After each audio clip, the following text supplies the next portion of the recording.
Olá, meu nome é Ney Herman. Muito obrigado por permitir que eu entre em sua casa neste momento. Está começando mais uma edição do programa Lente Aberta, aqui na TVE, a TV dos Campos Gerais. Hoje nós teremos dois convidados. Primeiro, o Marco Aurélio Pereira, que é professor de História e pastor, vai nos explicar quais são as expressões do cristianismo e também vai nos contar um pouquinho sobre as religiões do Oriente. Depois, vamos conversar com o secretário da Fazenda de Ponta Grossa, Cláudio Grokowski, sobre justiça fiscal. Voltamos em instantes.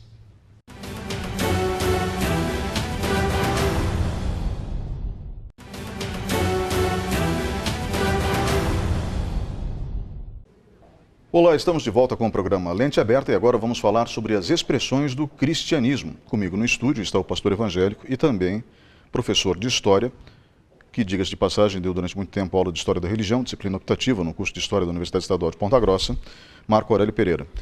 Professor, obrigado por mais uma vez vir até o Lente Aberta e dividir seus conhecimentos conosco. É sempre um prazer, né? Professor, o cristianismo, ele nasce como uma religião única, em torno do século I, aproximadamente. Mas aquela seita que na época tinha 11 praticantes, 11 apóstolos, acaba se tornando uma religião, ou uma religião com diferentes expressões, mas enfim, uma religião com bilhões de pessoas ao redor do mundo. E é óbvio que existem adaptações, não digo do cerne do cristianismo, mas de ritos em torno do cristianismo ao redor do mundo. Quais são as principais expressões do cristianismo que nós podemos notar na sociedade mundial? Não podemos nem falar da ocidental, porque o cristianismo é uma religião mundial. Olha, Ney, eu acho que para a gente compreender isso, a gente tem que entender que essas expressões ou essas formas de cristianismo, elas se diferem nem tanto litúrgica e ritualmente, mas principalmente por concepções teológicas. Há um núcleo, primeiro, do cristianismo, que se articula em torno da comunidade cristã, que tinha os 11 apóstolos, os 70 discípulos, e um grupo que foi crescendo exponencialmente. E já na virada, próximo à virada do milênio, há uma primeira cisão forte nesse grupo, que na prática gerou a Igreja Ortodoxa, que é uma igreja que tem mais expressão no que nós chamamos de Oriente, ou seja, a Grécia, a Rússia, países eslavos em geral, e a Igreja Católica, ou Igreja Romana, como nós conhecemos. Tá? Isso se dá logo depois da virada do milênio e foi motivado por uma controvérsia de natureza teológica. A cláusula que se discutia era a cláusula, em latim é filioque. Os ortodoxos acreditam que o Espírito Santo procede apenas de Deus Pai. E os católicos e o cristianismo ocidental, os protestantes também herdaram isso, acreditam na Trindade como um espaço, vamos usar um termo contemporâneo, paritário entre Deus Pai, Jesus Cristo, Deus Filho, e o Deus Espírito Santo. Então há essa distinção que fez a separação, dentre outras, mas a teológica é essa questão. A outra questão é a controvérsia iconoclasta, porque os ortodoxos não usam imagens de escultura, eles usam ícones, que são pinturas. Você já deve ter visitado uma igreja ortodoxa, você deve ter notado que há pinturas de Cristo, de santos, e não imagens, como só ia acontecer nas igrejas católicas. Mais tarde, já bem mais recentemente, no começo do século XVI, ocorre a maior cisão no cristianismo, esse sim, no cristianismo ocidental, que é a Reforma Protestante, que também se dá por razões eclesiásticas, políticas, mas também razões teológicas. Tá? Aí, na Reforma Protestante, a principal razão de cisão teológica é a questão de como se efetua a salvação do homem. Tá? O catolicismo romano tem a salvação fundada em 3 pilares: a fé, o pertencimento à igreja com a prática sacramental e as pias obras de caridade. É nesse tripé que um cristão constrói a sua salvação para o catolicismo romano. Para a maioria, ou para o tronco da reforma, e aí talvez seja interessante a gente fazer uma distinção mais tarde entre protestante e evangélico, para o tronco protestante, a salvação vem apenas pela fé. Tá? E então, grosso modo, há essas 3 grandes famílias do cristianismo, cada uma, menos a católica romana, que é monolítica, cada uma delas com diferentes expressões. Há divergências dentro do catolicismo romano, há expressões, há concepções doutrinárias e teológicas distintas, mas o catolicismo romano, dos troncos cristãos, foi o que conseguiu manter essas divergências todas dentro da própria igreja. O protestantismo optou por uma via diferente, houve uma multiplicação quase ad infinitum. Ninguém sabe quantas igrejas protestantes tem no Brasil, quanto mais no mundo hoje. Aqui no Brasil, o IBGE desistiu de contar. Havia um cálculo, logo após a virada do século, um pouco defasado já, que dizia que se abriam e fechavam na cidade de São Paulo 100 igrejas evangélicas por semana. E as igrejas ortodoxas sempre tiveram uma ligação muito forte com o aparelho de Estado, eram igrejas nacionais. Então a gente pode falar da igreja ortodoxa grega, da igreja ortodoxa armênia, da igreja ortodoxa russa, sabe? Essas tiveram, mas a doutrina é muito similar entre todas. Professor, eu noto que tem algumas diferenças de concepção de práticas cotidianas, mas essas distinções ferem o princípio básico do cristianismo, que seria a caridade e o amor ao próximo? Olha, em tese não. Em tese, o fundamento do cristianismo está numa frase muito feliz do apóstolo Paulo, que diz: nós amamos porque ele nos amou, ele, Cristo, nos amou primeiro.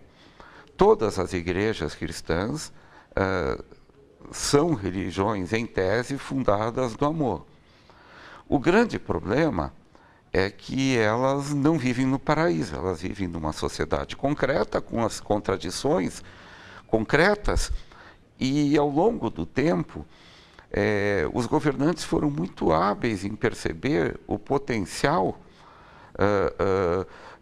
de cooptação das religiões pelo aparelho de Estado, e assim, lamentavelmente, em nome de Deus, em nome do Cristo que morre por amor, os cristãos estiveram envolvidos ao longo da história em inúmeros atos de violência, não só institucionais como guerra, mas atos de violência cotidiana. Eu vou dar um exemplo fora do Brasil para a gente compreender isso. Logo após a guerra da secessão nos Estados Unidos, quando o Sul perde a guerra, criou-se uma fraternidade. Fraternidade é um termo até fora de contexto, mas criou-se um grupo chamado a Ku Klux Klan, que você conhece bem, e no início a Ku Klux Klan se reunia nas igrejas protestantes, batistas, metodistas, presbiterianas, no sul dos Estados Unidos, e as principais lideranças eram pastores, porque havia uma convicção equivocada, a meu ver, de que Deus havia instituído a separação racial e que era a tal da maldição de Cã, que é uma péssima exegese do Antigo Testamento. Isso nega. Você sabe que a prática da Cã foi extremamente violenta, matava, torturava negros e etc. Isso nega os fundamentos da fé cristã. Há um risco muito grande quando se confunde fé e moral. Porque daí o princípio de fé, às vezes, é sacrificado em prol do princípio moral. Quando um governante percebe isso, como, por exemplo, o Trump percebeu nos Estados Unidos, e ele construiu uma campanha toda moralista e acabou cooptando um setor que tradicionalmente não vota nos Estados Unidos, o pessoal do Bible Belt, do meio oeste americano, que votaram em massa e acabaram, nos Estados Unidos voto é facultativo, né? E acabaram elegendo Trump num discurso moral que encontrou eco num determinado segmento religioso que vê a expressão da fé na moral. Eu, pessoalmente, vejo a expressão da fé na ética. E ética e moral são coisas distintas. Explicando rapidamente para o público, professor, a diferença entre ética e moral. Ética são princípios básicos, eternos e insubstituíveis. Tá? Respeito à vida. Esse é um princípio ético. Tá? Moral são relações dinâmicas que ocorrem no campo social, onde as pessoas desenvolvem ao longo do tempo, e isso é mutável, a moral é mutável, a ética é permanente, acerca de padrões de comportamento. Por exemplo, na década de 60, era imoral uma mulher usar calças compridas. Era imoral. Ela era proibida de entrar em lugares, nas igrejas, inclusive, era proibido, algumas até hoje proíbem mulheres de entrar de calças compridas na igreja. Até a década de 60, uma mulher que fosse de biquíni à praia era presa por atentado ao pudor, que é o crime que tipifica os crimes morais. Isso mudou, porque a moral é dinâmica, a ética é permanente. O respeito à vida é um fundamento que não pode ser mexido. Em relação às expressões do cristianismo nos dias de hoje, existe alguma outra que fuja desses três grandes grupos? A Igreja Ortodoxa, a Igreja Católica e, obviamente, as igrejas protestantes. O senhor falou, inclusive, que existe uma diferença entre protestantes e evangélicos. Qual seria essa diferença? No campo do protestantismo, num primeiro momento, no momento da reforma, a reforma já nasceu com o protestantismo rachado. Haviam vários grupos que estavam em tensão religiosa com a Igreja Romana. O grupo de Lutero, que se formou em torno de Lutero, mas havia outros grupos, que os mais conhecidos eram os anabatistas. Lembrando, anabatistas não são necessariamente os batistas de hoje. Tá? Até porque os anabatistas batizavam por aspersão e não por imersão, como os batistas de hoje. E os anabatistas eram grupos que negavam o mundo. Eles viviam em comunidades mais fechadas. Nos Estados Unidos há remanescentes anabatistas, Quakers, os Hamish, tão famosos nos Estados Unidos. Com o passar do tempo, o cristianismo protestante foi se fracionando, tá? E, apesar desse fracionamento, talvez a grande cisão no campo protestante se dê bem no começo do século XX, com o surgimento do movimento pentecostal, que aí criou as igrejas, aspas, tradicionais e as igrejas, aspas, avivadas. A discussão toda se dá sobre o papel do Espírito Santo na vida do cristão e no processo de culto.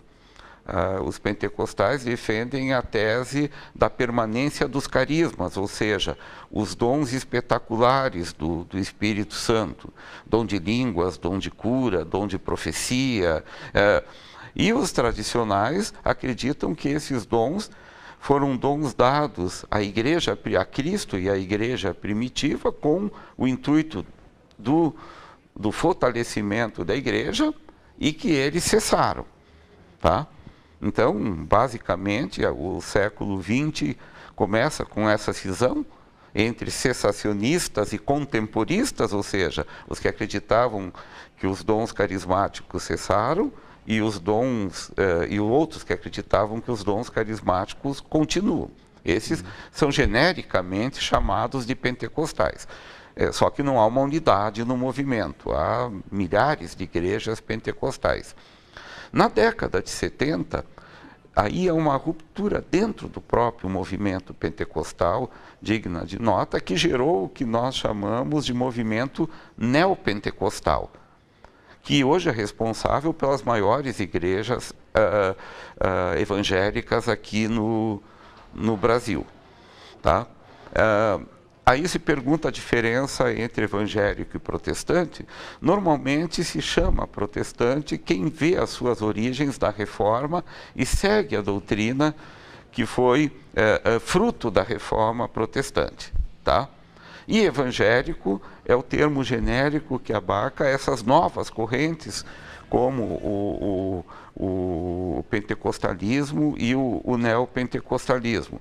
O neopentecostalismo se expressa em igrejas como a Universal. Aliás, ele tem nomes sempre de grande amplitude. A Universal do Reino de Deus, a Igreja Mundial, a Igreja Internacional.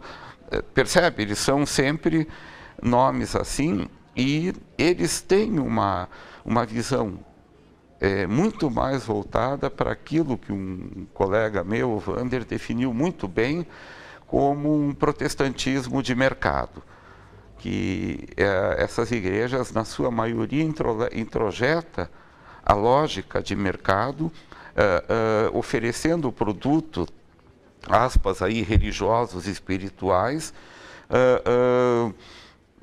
sempre a troco de remuneração, e trabalhando na perspectiva de ver o fiel não como um membro da igreja. Algumas dessas maiores, dessas igrejas, nem tem rol de membros, não tem membresia, ela tem clientes, e ofertam produtos espirituais que veem demanda nisso. Algumas se especializam, algumas são especializadas em curas, outras em exorcismos, e outras oferecem produtos diversificados, que tem daí questão sentimental, amorosa, dinheiro, possessão, todos dentro da mesma igreja. Isso é complicado. Professor, obrigado pela participação nesse bloco. Vamos agora para um breve intervalo e voltamos em instantes.